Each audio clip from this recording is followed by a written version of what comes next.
Hey there everyone, and welcome back to D'Angelo's Woodcraft.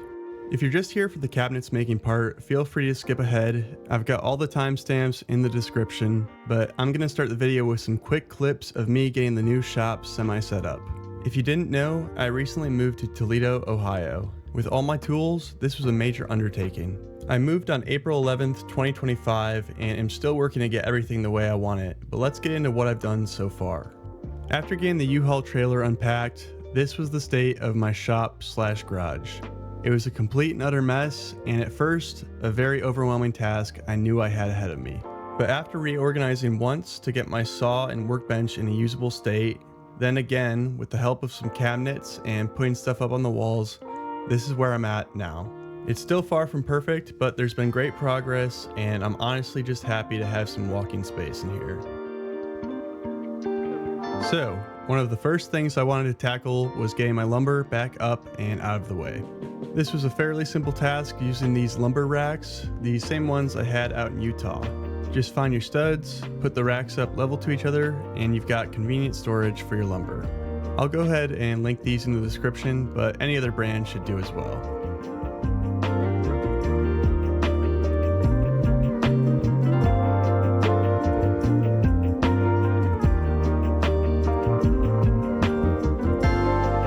Next, I wanted to get my dust collector up and running. To do this, I needed to build a quick cleat of sorts, so I cut down some plywood for that.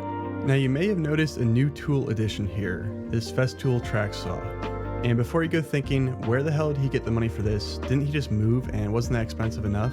The answer is yes. However, I found this Tracksaw on Facebook Marketplace at an absolute deal. To elaborate, it came as a package bundle with the saw, an MFT3, a 55-inch LR32 rail, and a 55-inch standard rail for only $1,000. Still a fair chunk of change, but here's an additional catch.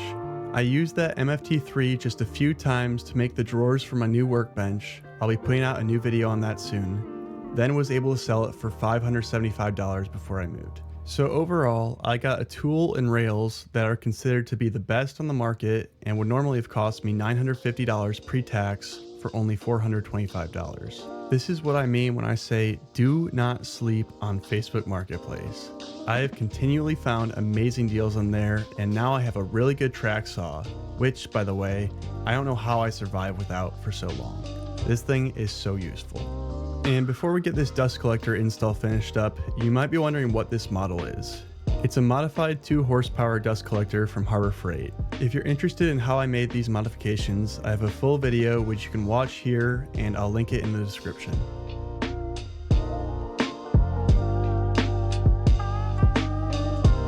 Oh, you skipped ahead? Just missed some epic lore on my new Tracksaw, but okay, let's get into the cabinets then. I recently picked up this Bora Centipede workbench for cutting down sheets of plywood, and it is really cool. Pair it with a piece of insulation like this, and you've got full support on all sides of the cut. My recommendation would be to purchase this on Amazon, as I was able to get it for only $170, whereas Rockler sells the same thing for $250, so keep an eye out on that.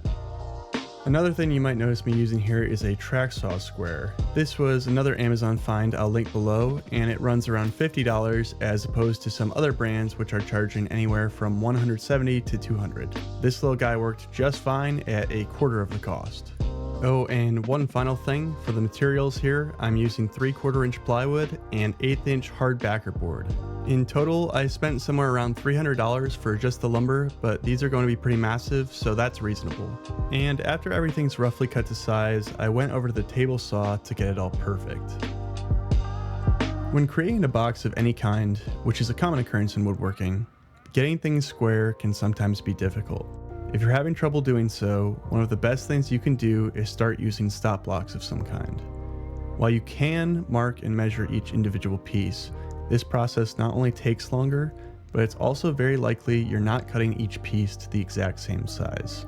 This is one of the most crucial aspects of creating a truly square box, and so by using a stop block, you'll be able to get 4 pieces of the exact same length, thus making it easier to achieve square during assembly.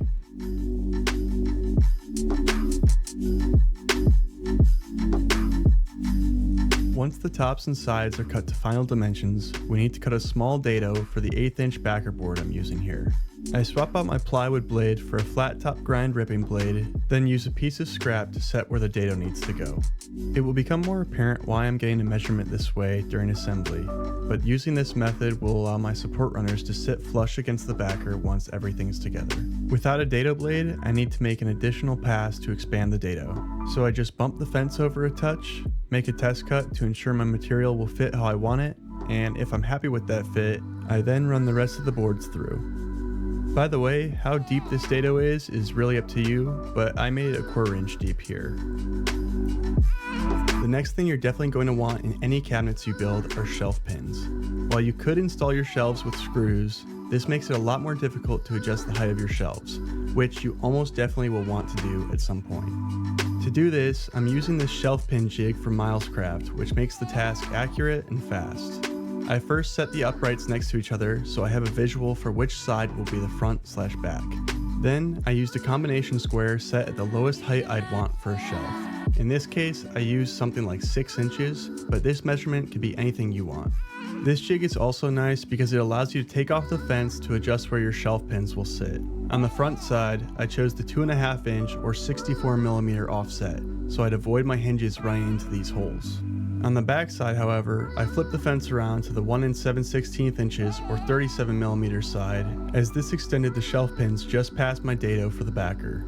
You could probably use the 2.5 inch offset here as well, but I like the idea of having the pins further apart for support reasons. Once all the shelf pin holes are drilled out, we can start assembling. I like using these corner clamps from Rockler, and I found they do a pretty good job on their own as long as I've cut all my pieces to the exact same length. Then I just drill some pilot holes with this Countersink bit. You've probably seen this in all kinds of other woodworking YouTube videos. As far as efficiency goes, this is very much a worthwhile purchase, and I'll link it below. For the backer, I expected some deviation in size, so I waited until now to cut these down to final dimensions, and I'd recommend you do the same. When taking your measurements, make sure not to forget to factor in the depth of your dados, otherwise you're going to end up with a backer that doesn't fit in there snugly. And one other note, this 1/8 inch backer is probably a bit flimsy for higher quality cabinets, so in that case I'd recommend 1/4 inch material. I'm going with the 1/8 inch here to keep the cost down. Just a quick reminder here, if you're finding this video useful, please leave a like and consider subscribing. This allows me to keep putting out content and lets me know that you guys like my video style. Thanks. Now to add the support runners that act as a screw bracket for attaching these to the wall. I'm attaching these with 1 1/4 inch pocket screws. Now it might be worth noting here, there is no reason why you can't use a 3/4 inch backer. You can, but the cabinets are more than strong enough as is, and making the backer a solid piece of 3/4 inch material only adds weight and cost to the project. This method winds up saving you a lot of money on material, even if it takes a little extra time to cut those dados. For the larger cabinets, I also added a middle runner as an extra support for the flimsy 1/8 inch backer and as an additional, but likely unnecessary, mounting point. To get it spaced evenly, I cut a piece of scrap as a spacer here. Once the core box construction is done, it's time to mount these to the wall.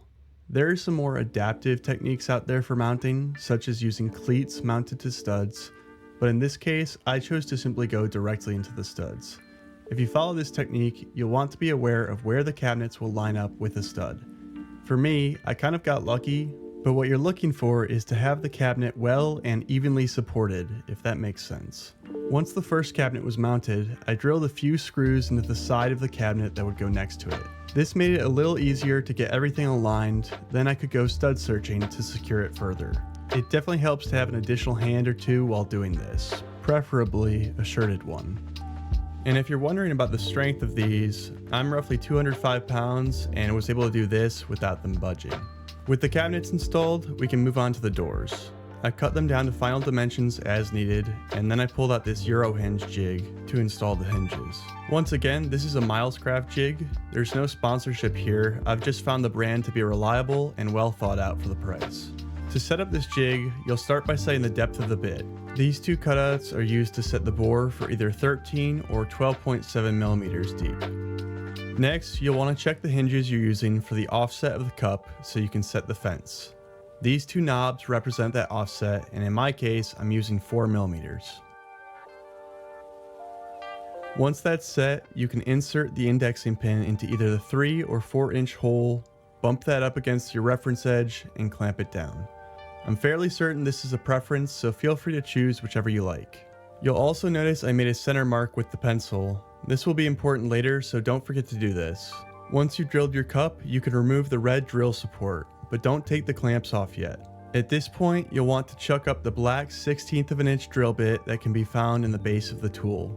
Line up the cup portion of your hinge with the guide holes on the jig to determine which guide holes you need, then drill your pilot holes. This ensures the cup is installed parallel to the side. From here, it's just rinse and repeat. Normally, only 2 hinges should be necessary, but these doors are quite heavy and tall, so I'm using 3. To install this center one, I just made a mark from the bottom of the door to 24 inches up and lined the jig up with that. You'll also need to remove the guide pin in this case. Now that the cups are installed, we can remove this red piece from the back. This is used to align the inner part of the hinge. Following how I laid my hinges out on the door, I make a marking 3 inches and 24 inches up from the bottom of the cabinet. Then, align that red piece with your marking and find the necessary spacing back based on your hinge specifications. For me, that measurement was 37 millimeters.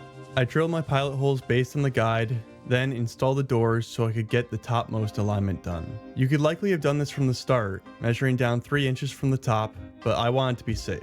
I made a marking in line with the center lines of the door we had made earlier with the jig, then used the red piece again to drill my pilot holes and install the inner hinge.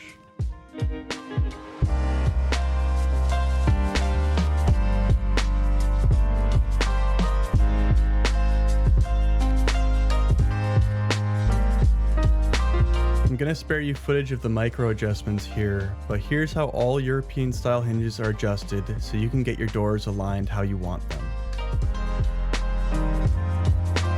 The final step on the doors will be installing handles. I believe there are jigs out there for this, but I just used a drawer pull jig I have to do the job. It worked well enough in this case.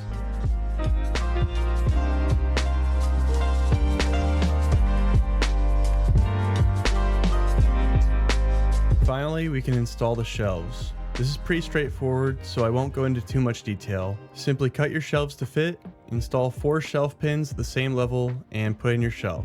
Another nice aspect of using shelf pins is that you can easily add more shelves in the future should you need to. And that's it. Some simple shop cabinets that were relatively cheap, a great storage solution, and not too difficult to put together. If you found this video useful, please leave a like, and if you have any questions, feel free to ask me in the comments. I'm actually very good about responding to any questions you may have. Cheers!